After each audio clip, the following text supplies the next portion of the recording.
vamos buscando el texto bíblico, saben que estamos hablando de señales de esperanza. Ese va a ser nuestro tema hasta el domingo de resurrección. Y lo que queremos es buscar señales de esperanza en la vida diaria, señales de esperanza en el mundo que está todo tóxico y todo revuelto y todo difícil. Buscar señales de esperanza y qué cosas Dios hace y qué cosas Dios nos presenta y cómo debemos abrir nuestros ojos para ver señales de esperanza en medio de nuestro caos. Y hoy vamos a hablar de un poquito de caos, porque vamos a ver una parte, una dimensión de Jesús que no estamos acostumbrados a ver. Jesús tenía mal genio también. Jesús era un poquito como su pastora, se le salía el monstruo de vez en cuando, ¿verdad? Y hoy vamos a ver por qué a Jesús se le salía el monstruo. Juan 2, vamos a buscar Juan 2. Juan 2 del 13. Juan 2, 13, y dice la palabra de Dios. Estaba cerca la Pascua de los judíos y subió Jesús a Jerusalén. Y halló en el templo a los que vendían bueyes, ovejas y palomas y a los cambistas allí sentados. Y haciendo un azote de cuerdas, echó fuera del templo a todos. Y a las ovejas y a los bueyes. Y esparció las monedas de los cambistas y volcó las mesas. Y dijo a los que vendían palomas: quitad de aquí esto y no hagáis de la casa de mi padre casa de mercado. Entonces se acordaron sus discípulos que está escrito: el celo de mi casa me consume.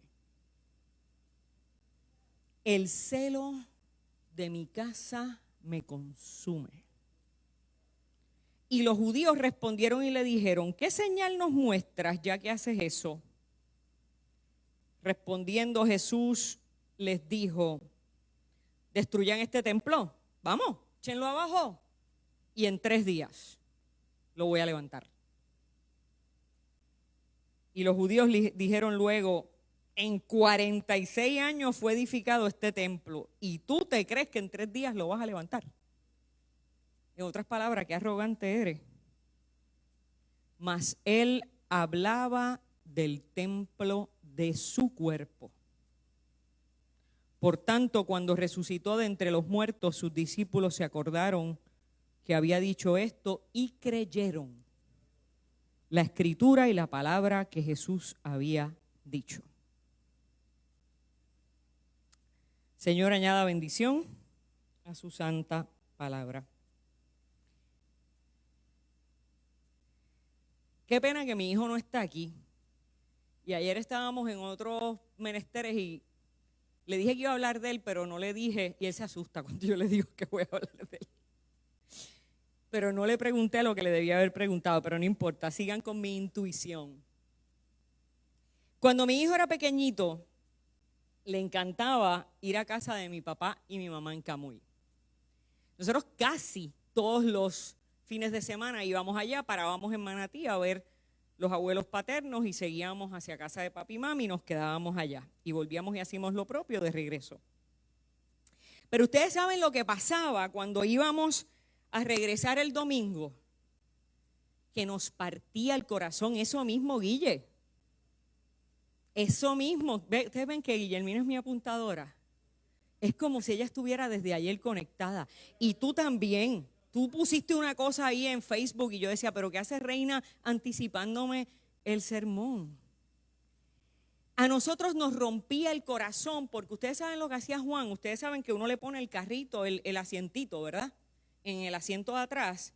Y él buscaba la manera de moverse en el asientito y virarse y se ponía a mirar por el espejo trasero y hacerle así a papi y a mami llorando, bebiéndose las lágrimas y mami allá y papi bebiéndose las lágrimas también. Porque él no se quería ir. Y yo no le he preguntado qué era lo que representaba para él la casa de mis padres. Nunca le he preguntado y creo que voy a hacer ese ejercicio hoy o mañana. Pero no me cabe duda que para él era un lugar donde solo encontraba amor. Y qué alegría lo que estoy viendo por primera vez en un año, Andrea y su familia. Qué gozo más grande. Un lugar que era el centro de todas sus atenciones. Un lugar donde se le cuidaba, un lugar donde se le protegía, un lugar donde se le enseñaba, un lugar de provisión para todas sus necesidades. Yo recuerdo que mami me decía, a nosotros nos tocaba educarlos a ustedes y la parte de dar fuerte y la parte de regaños, pero con Juan no es lo mismo, los nietos no. Esa parte de la disciplina le toca a ustedes, a nosotros nos toca ñoñarlos, disfrutarlos, hacerlos sentir amados. Así que ya ustedes saben que cuando regresaba había que enderezar lo torcido, ¿verdad?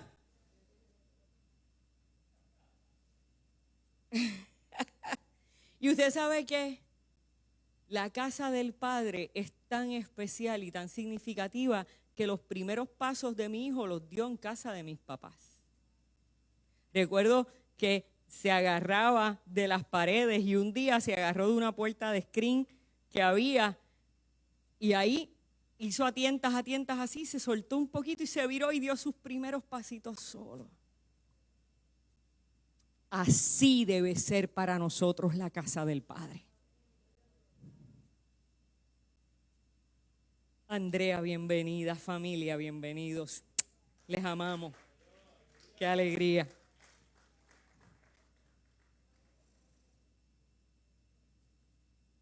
La casa del Padre es mucho más que un lugar físico.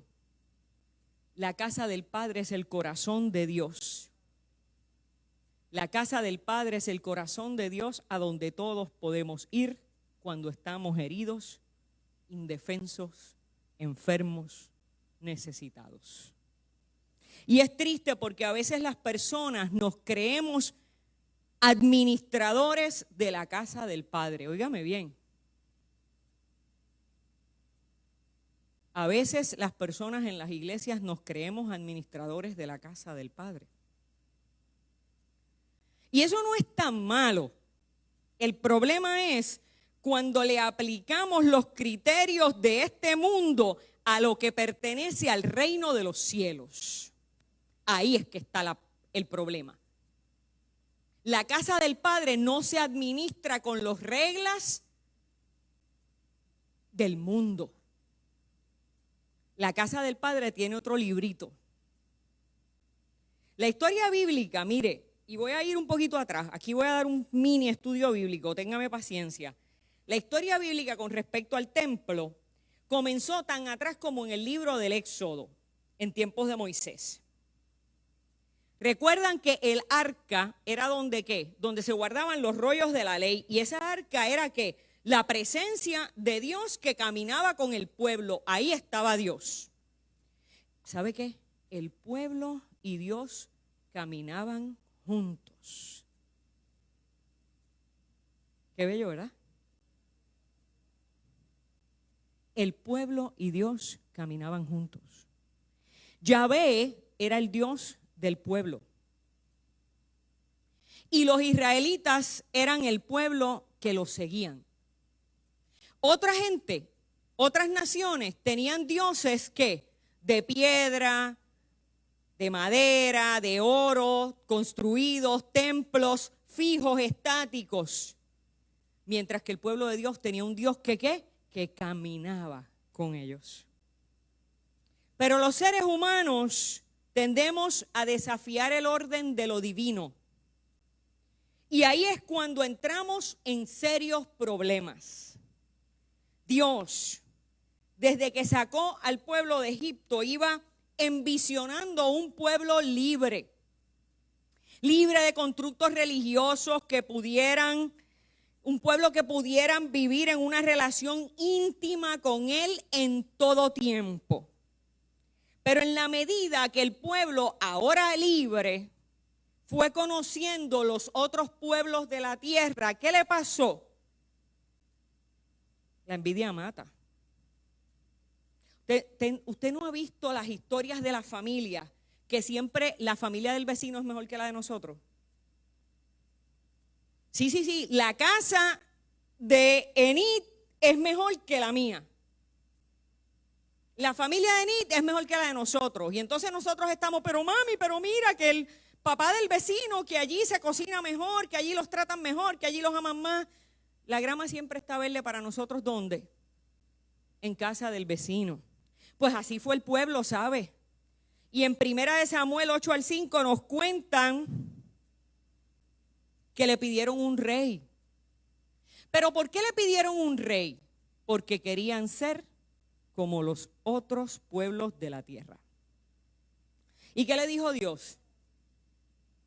Samuel, relájate, hijo mío. Si el problema no es contigo, es conmigo. A quien están desafiando no es a ti, es a mí. Y le dijo, muéstrales y dile todo lo que les va a pasar si le pongo rey. Le van a quitar los diezmos, le van a quitar las esposas, le van a quitar las hijas, le van a pasar de todo. ¿Y usted sabe lo que dice 1 Samuel 8:19? Pero el pueblo no quiso oír, sino que quería que hubiesen reyes en medio de ellos, que hubiese un rey. Y Dios le dijo, ¿sabes qué? El pueblo no quiso ir, pues está bien, no te preocupes, vamos a darle rey.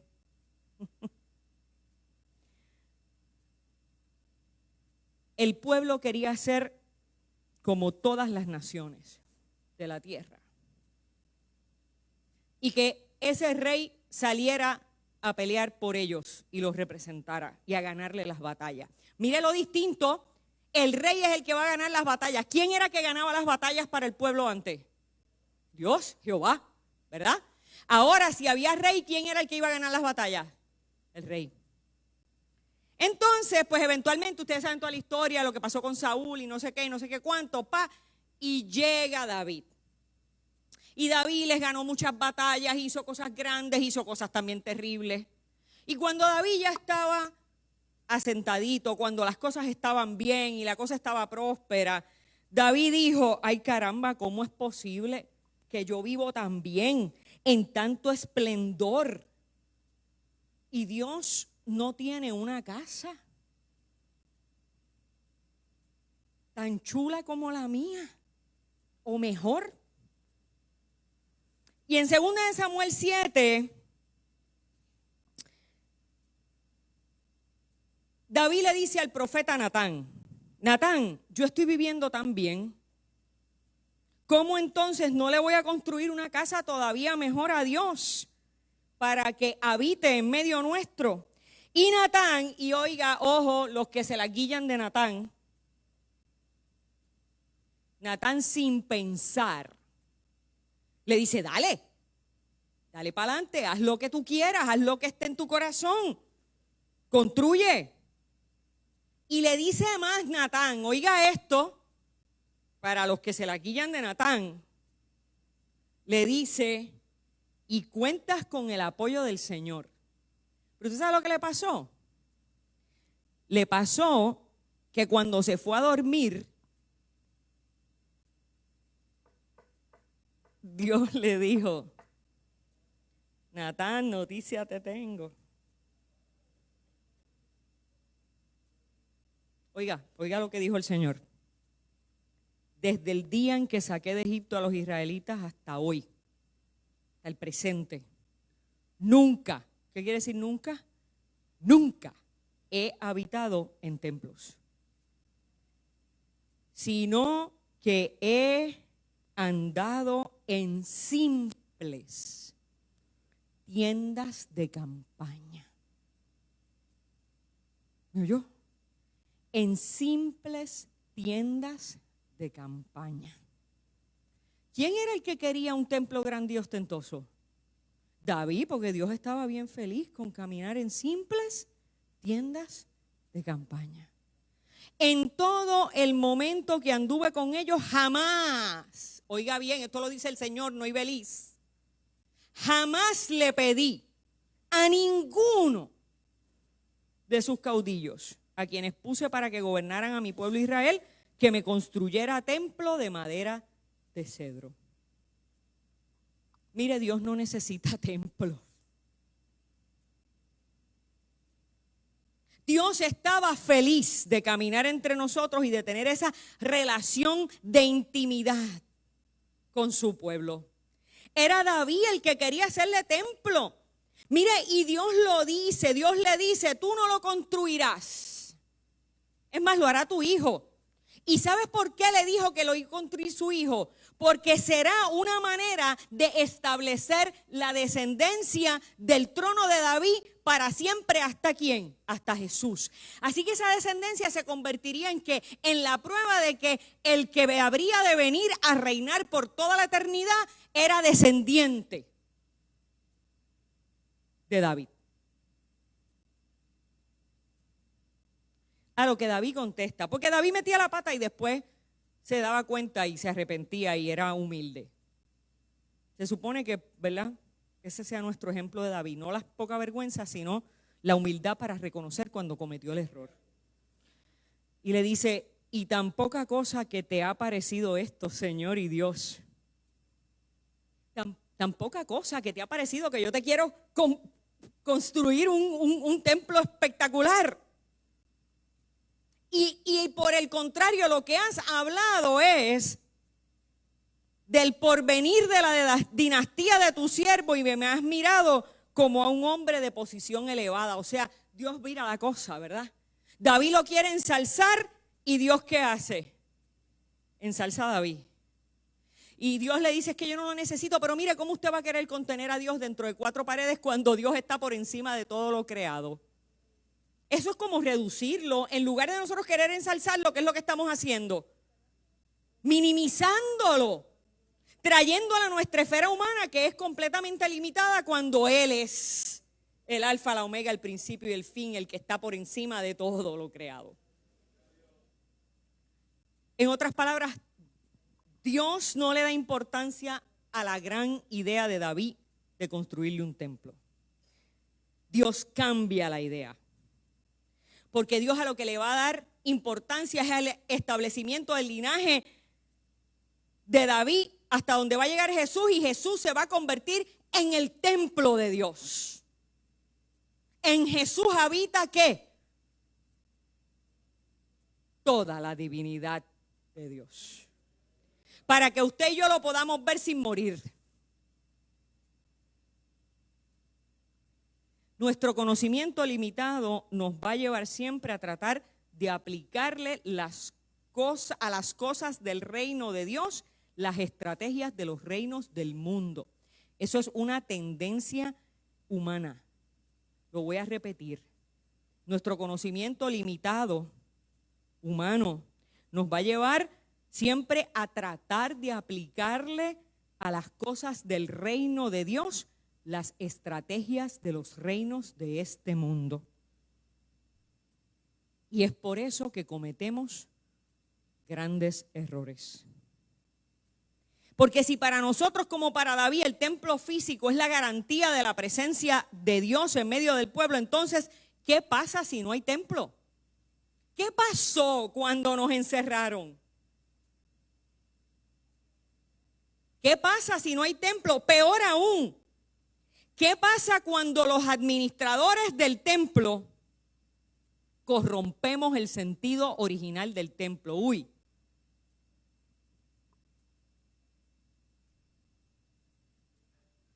Se desvirtúa el propósito de Dios, dice Reina. Dios lo que quería era hacerse accesible al pueblo para estar con nosotros, guiarnos, darnos dirección, cuidarnos, para que pudiéramos mirarlo y supiéramos cuándo caminar, hacia dónde caminar y cuándo detenernos. Porque su presencia nos salva. Su presencia nos salva. Diga, su presencia me salva. Pero usted sabe qué, los administradores del templo, ¿qué hicieron? Corrompieron el templo. Y es interesante porque en tiempos de Jesús, el esplendor del templo estaba en todo su apogeo. Aunque ese dato no es muy histórico de los 46 años que dice el evangelista, lo que sí es histórico es que estaba en pleno apogeo. El historiador Flavio Josefo dice en sus libros, dice que en esa época, gracias a la construcción del templo de Herodes el Grande, no había en todos los pueblos conocidos, imperios romanos y los imperios a su alrededor, no había un templo de mayor esplendor. Entonces, ¿cuál era el problema? ¿Por qué Jesús se molestó tanto?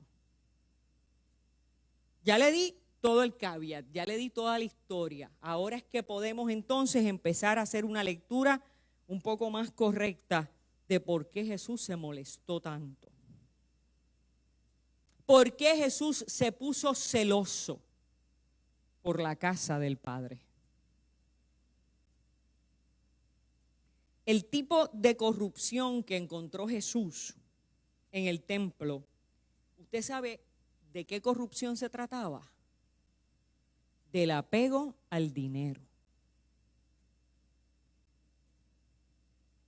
Apego al dinero. Apego al dinero. ¿Me oyó bien? Otra vez, apego al dinero. Entonces, cuando nos apegamos al dinero y nos apegamos a las cosas materiales, ¿qué pasa con la gente? Y con el bienestar de la gente, que se queda en segundo, tercero, cuarto, quinto lugar. La gente y el beneficio de las personas, que es el centro del proyecto de Dios, había perdido importancia porque lo más importante era el dinero. Y mire lo que le pasó a Jesús. Voy a repetir el verso 14, 15 y 16. Halló en el templo a los que vendían. Mire esto es increíble. O sea, había todo un mercado de ganado. Bueyes, ovejas, palomas.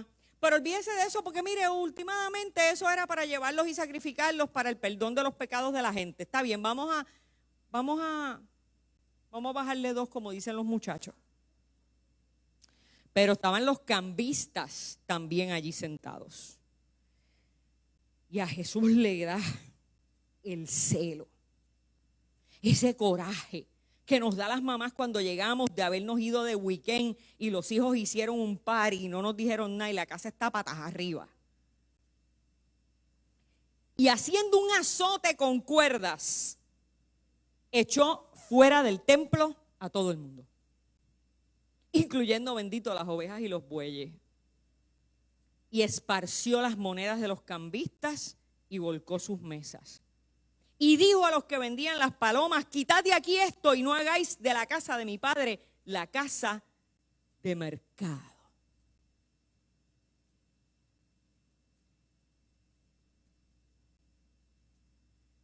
¿Qué haría Jesús si entrara hoy a este lugar?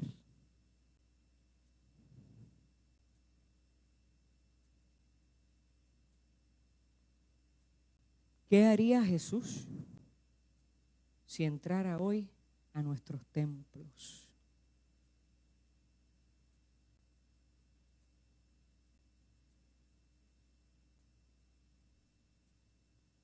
Preach it, reina.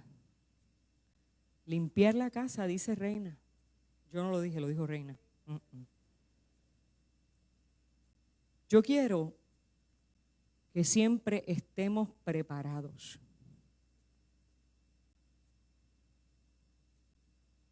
para la entrada de Jesús a nuestra casa, a su casa.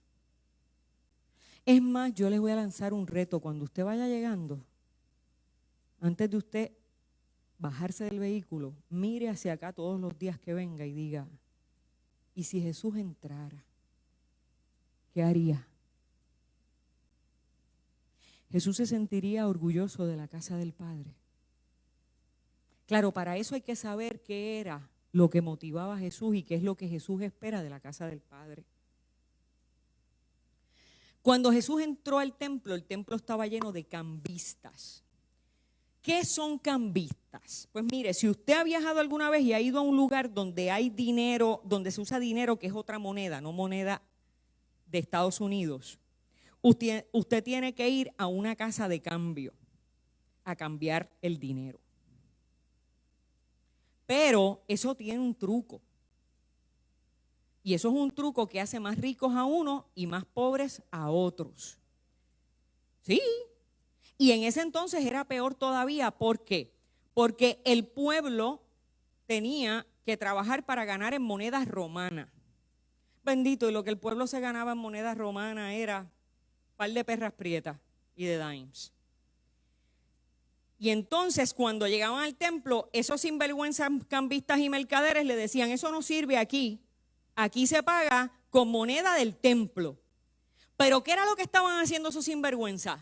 Cogiéndole las moneditas de poder ellos vivir y sustentarse y cuidar de su familia y proveer, y las cambiaban por las monedas del templo que no valían nada en ningún sitio más que ahí.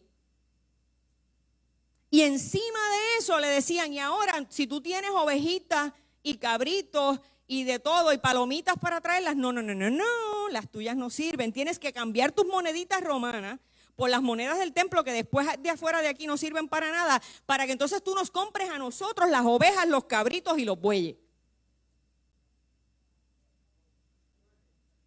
Eso era lo que estaba pasando. ¿Qué significa eso para un pueblo pobre y oprimido por el imperio? Que encima de que están oprimidos por el imperio, ahora están oprimidos también por el templo. Entonces, el celo por la casa del Padre se apoderó de Jesús. Y se apoderó de tal manera que cuando ellos lo cuestionan, le dice, mira, si ustedes destruyen esto, en 3 días yo lo levanto. Y ellos se quedaron como que dice como está profiriendo palabras como esas, herejías como esa. Y cuando Jesús muere, sus discípulos se acuerdan y dicen, wow, si él se refería al templo de su cuerpo, murió y en 3 días resucitó. Y ahí es donde habita el Espíritu de Dios, y ahí es donde habita Dios, y ahí es donde podemos llegar a adorarle, y ahí es donde está Dios, y ahí es lo único que necesitamos conocer y a donde único necesitamos llegar. Si la casa del Padre se ha vuelto corrupta, ¿a dónde van a ir los hijos cuando están descarriados, enfermos o necesitados? Otra vez, si la casa del Padre se ha vuelto corrupta, ¿a dónde van a ir los hijos cuando están descarriados, enfermos o necesitados? Por eso el celo por la casa de Dios tiene ese componente humano. Es celo por la casa del Padre y por lo que la casa del Padre significa para nosotros. Aún en los días más tristes nuestros, ya nosotros no tenemos casa del Padre y de la Madre a dónde ir. Mis papás ya no están y lo que fue nuestra casa de crianza ahora es casa de otra persona. Dios no quiere hijos huérfanos, ni huérfanos de padre, ni huérfanos de una casa de refugio a dónde ir. Y podrá ser que no tengamos casa de madre o de padre biológico, pero Dios quiere que tengamos una casa de refugio materno y paterno a dónde ir. Amén. La casa del Padre es lugar de refugio y de sanidad para los seres humanos. La casa del Padre es donde se va a buscar el pan de la enseñanza, pero también el pan que alimenta ¿qué? Nuestro espíritu. La casa del Padre es el lugar a donde se va cuando tenemos problemas, cuando necesitamos refugio y seguridad. Y como la casa del Padre se había convertido en una casa excluyente. ¿Y por qué excluyente? Lo vamos a ver. Una casa a la cual el que no tuviera dinero para cambiar, ¿qué iba a pasar? Que no podía entrar. Una casa en la cual el que no estuviera sano, ¿qué iba a pasar? Que no podía entrar.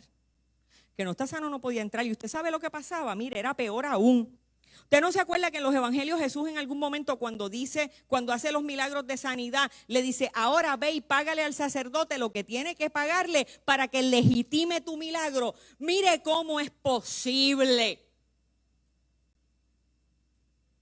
que Dios te haga un milagro de sanidad y tú tengas que ir a pagarle a un bambalán como yo para que te legitime el milagro.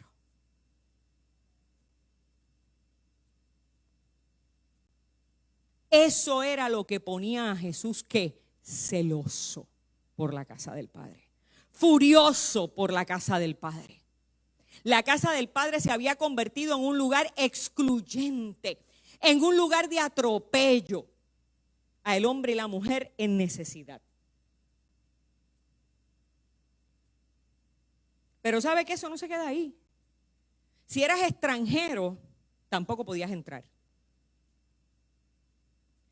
No se queda ahí, se la voy a poner peor. ¿Cuántas mujeres hay aquí? Perdónenme que yo haga este ejercicio, pero quiero saber si somos más mujeres que hombres aquí. ¿Se pueden parar las chicas? Hace rato dicen allá. ¿Se pueden parar las chicas? Somos más las nenas, ¿verdad que sí? Ustedes no podían entrar.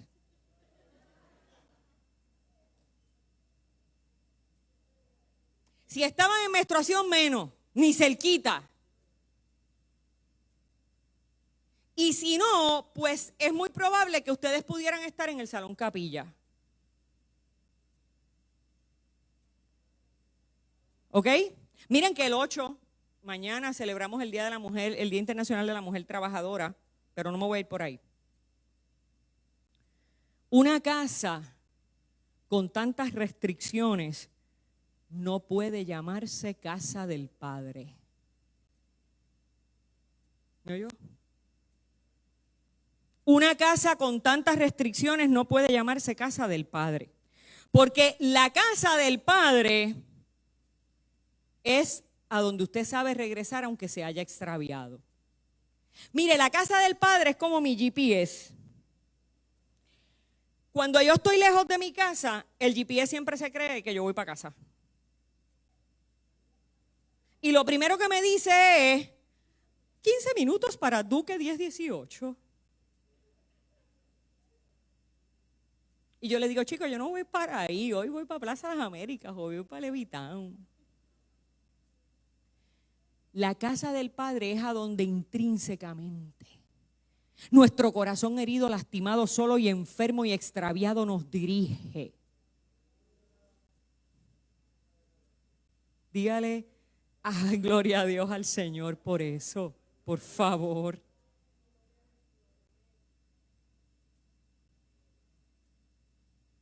La casa del Padre es nuestro lugar de referencia, es el lugar de encuentro. Es nuestra casa familiar, donde vamos los días de fiesta. Usted sabe que esta lectura que acabamos de hacer en Juan se da justo después de las bodas de Caná. Porque Jesús era un paricero de primera. Gozo, ¿verdad? Guillermina, de gozo. Jesús estaba en nuestras tristezas, pero también estaba en nuestros gozos.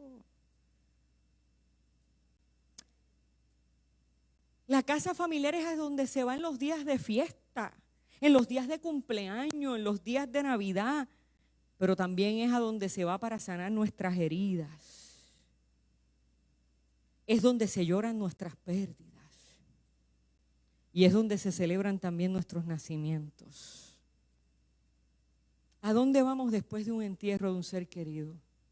¿A comer a dónde? A casa del Padre. Si hay que pagar para poder entrar, si hay que estar sano para poder entrar, entonces la razón de ser de la casa del Padre, ¿qué pasa? No existe. Y eso fue lo que consumió a Jesús.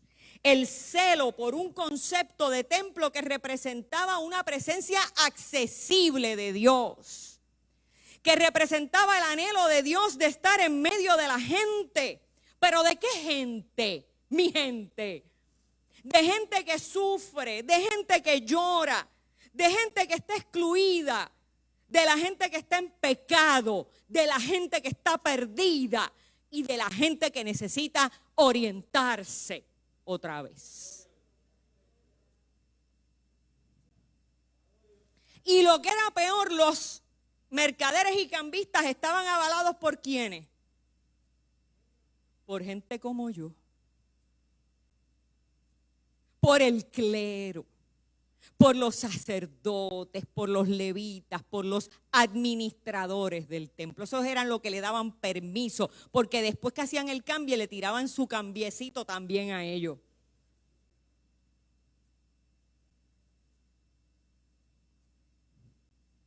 O si no, ¿de dónde sacaron tantos chavos para pagarle a Judas? Eso es harina de otro costal. Como pastora de esta iglesia, yo tengo que asegurarme de que cuando la gente entre a este lugar, claro, excepto por la temperatura y la mascarilla, ¿ok? Así sí que los tendríamos que votar. Pero como pastora de esta iglesia, yo tengo que asegurarme que cuando la gente entre a este lugar, nadie le condicione la entrada. Y nadie quiere decir nadie. Y ahí tengo que asumir el celo de la casa del Padre. Y el pastor Maeda también. Y yo espero que todos los miembros de la Junta, y yo espero que sea extensible a todos y cada uno de nosotros en este lugar. Ustedes mismos y ustedes mismas tienen que asegurarse que las condiciones de esta iglesia no van a molestar a Jesús si entra por esa puerta hoy. Mire, este es uno de los pocos relatos que se encuentran en los 4 evangelios. Ya estoy acabando, no se asusten. ¿Usted sabe qué? En ningún momento Jesús dice que Él, en ningún momento dice el texto, en ninguno de los 4 relatos, que Jesús echó a la gente que iba a adorar. En ningún momento dice que echó a los que iban a adorar. En ningún momento dice que echó a los pobres. En ningún momento que dice que echó a los enfermos. En ningún momento dice que echó a los que iban buscando de Él. Dice que echó a quienes, a los mercaderes y a los cambistas. Porque estos se habían convertido en un obstáculo para que la gente se pudiera acercar a Dios. Hermanos y hermanas, nosotros tenemos que preguntarnos si nuestras acciones en la iglesia se convierten en obstáculos para que la gente pueda llegar a la casa del Padre.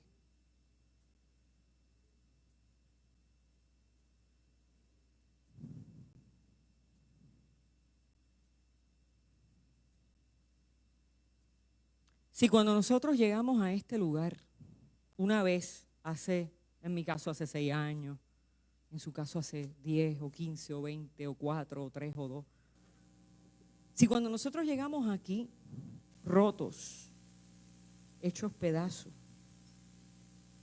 alguien nos hubiese puesto trabas y condiciones, hermano y hermana, ¿qué habría pasado con usted? ¿Ah? A veces tenemos un celo equivocado por la casa del Padre. Celamos el templo de la gente que no se conforma a nuestra expectativa de santidad. ¿Y usted sabe qué? Ese era precisamente el coraje de Jesús.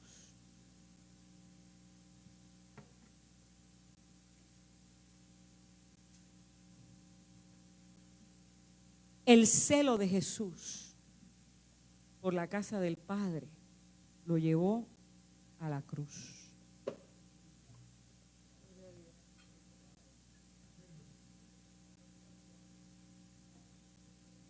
Y Jesús sabía, cuando en su cólera agarró convirtió aquellas sogas en un látigo, que eso le podía costar a él la vida. Pero usted sabe lo que pasa, que para poder transformar, primero hay que indignarse.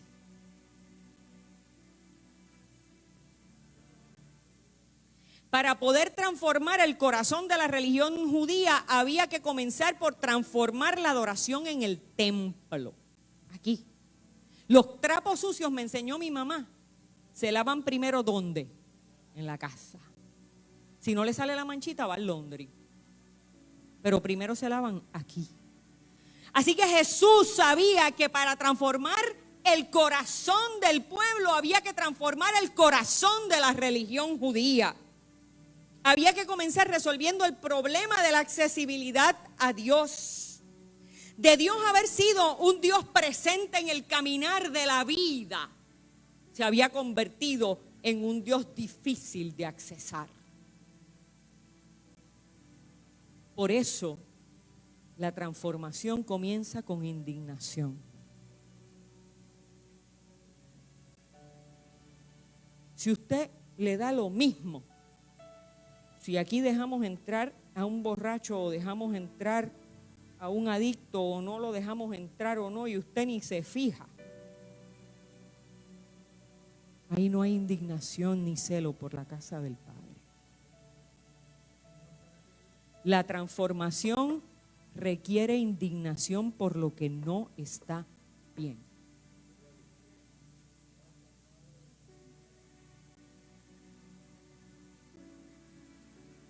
Como dijo Carlos, la totalidad amorosa de Dios no está en cuatro paredes, está en la persona de Jesús, en donde habita toda la gloria del Padre.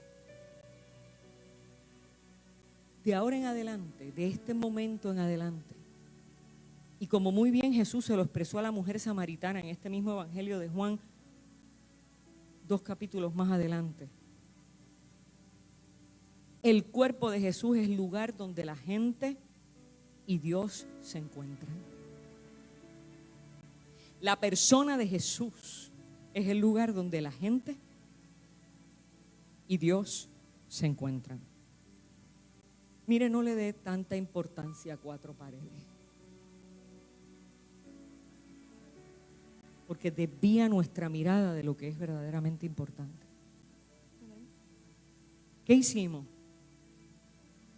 Los primeros 4 meses de pandemia que no pudimos venir al templo. Seguir con la iglesia.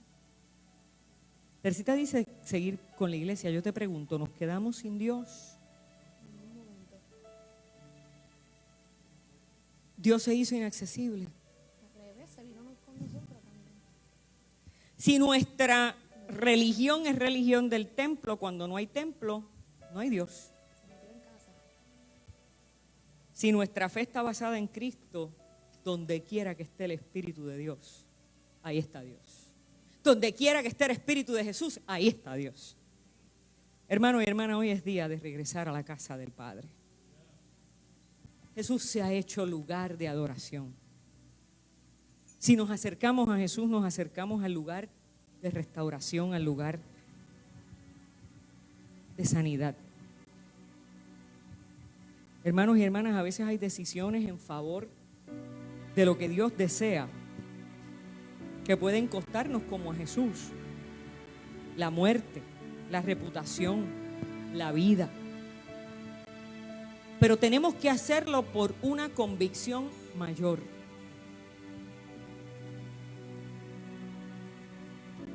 Iglesia, que nuestro templo se convierta en casa del Padre. En una casa accesible a todos, si no, no es casa del Padre.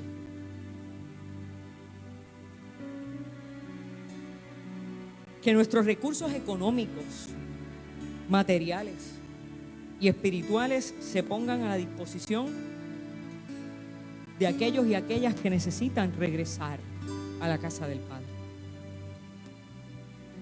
Y le voy a citar un texto que es bien duro, más duro todavía que el revolú que formó Jesús. Porque usted y yo no queremos que cuando Cristo regrese nos diga: nunca los conocí. Apartaos de mí, hacedores de maldad. Y si usted no lo siente, yo sí, ¿sabe? Si necesitas regresar a la casa del Padre, aleluya, si necesitas regresar a la casa del Padre, ahí donde quiera que tú estás, en el momento que sea que estás escuchando esto, aquí en este lugar.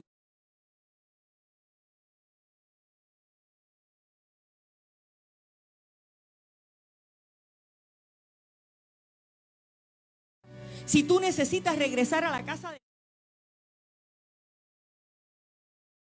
todo el mundo, está invitado a sanar. Si te sientes cansado, cansada, enlutado, enlutada, marginado, marginada, menospreciado, menospreciada, olvidado. Si estás arruinado económicamente, emocionalmente, mentalmente, confundido, perdido.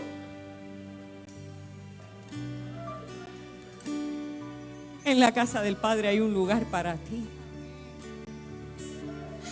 En este lugar hay una silla que tiene tu nombre. ¿Y usted sabe por qué? Porque aquí todos hemos sabido lo que es estar perdidos. Porque aquí todos hemos sabido lo que es estar perdidos. Lo que es ser pecador. Lo que es sentir culpa, lo que es sentir vergüenza, lo que es dudar, pero también lo que es arrepentirse y llegar a la casa del Padre que todo lo perdona.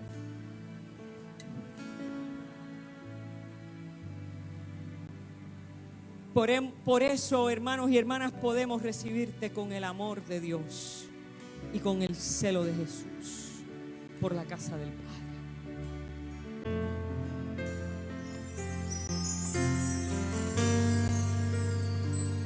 Aquí estás, debemos mover, te adoraré,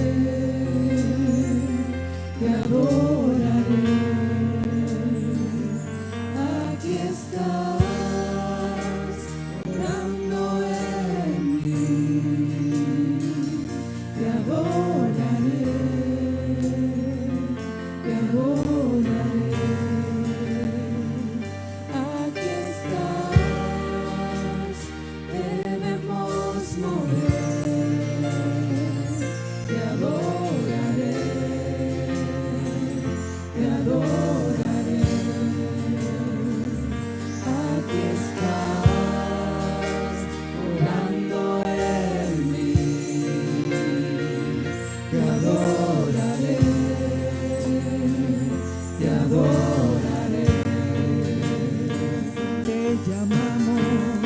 Milagroso, abres camino, cumples promesas, luz en tinieblas, mi Dios, así eres tú. Milagroso, abres camino, cumples promesas, luz en tinieblas, mi Dios, así eres tú. Te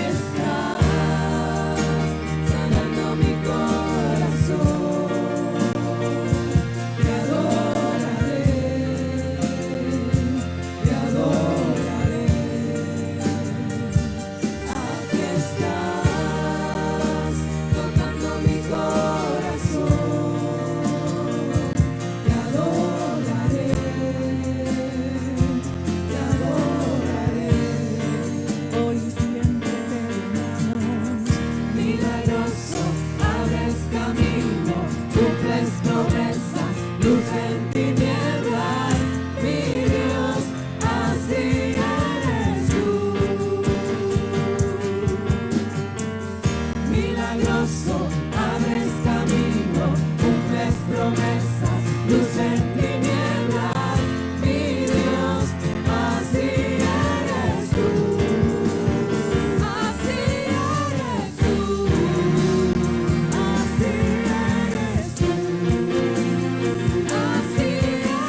usted lo cree, yo lo creo. Aunque no podamos ver, Él está obrando.